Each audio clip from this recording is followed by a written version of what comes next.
Sinasabing ang wika ay isa sa mga yaman ng bansa at ang wikang Pilipino ay may turing na mahalagang yaman ng Pilipinas.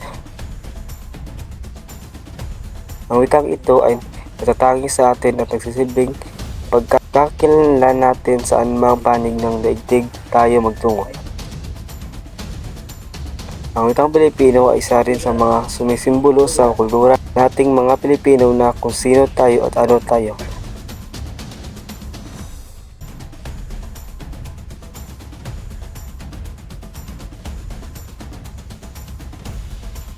Napakahalaga na gamit natin ang wikang pambansa dahil bilang isang mamayan sa bansa, nakapaloob sa ating wikang pambansa ang sariling kulturang tinataglay na pagkikilanlan ng ating sariling bayan tungo sa pag-unlad ng ating pag-ekonomiya at katatagang politika.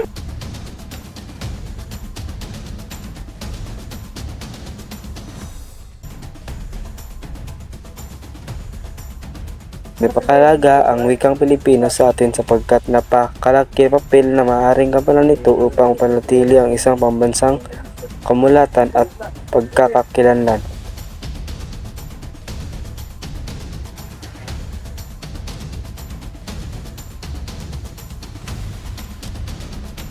Sa panahon ngayon ng obligasyon, malungkot maisipin unti-unting namamatay ang kultura ng mahihirap na bansa na katulad ng Pilipinas dahil nilamon ito ng mayayamang bansa.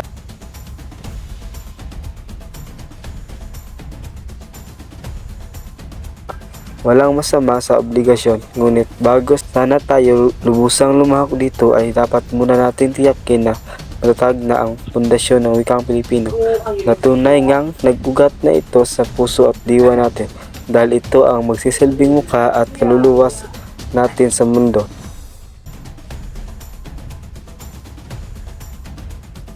Dapat isulong ang wikang Pilipino bilang pangunahing wika ng pagtututo at pagkatuto.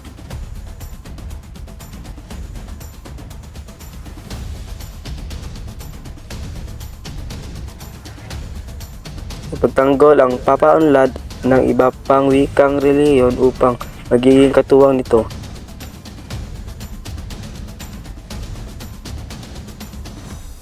Igiit ang paggamit ng wikang Pilipino sa lahat ng larangan at sangay ng karunungan. Ging sa universidad man o sa anumang antas ng edukasyon para hindi ito malimutan magpakailanman.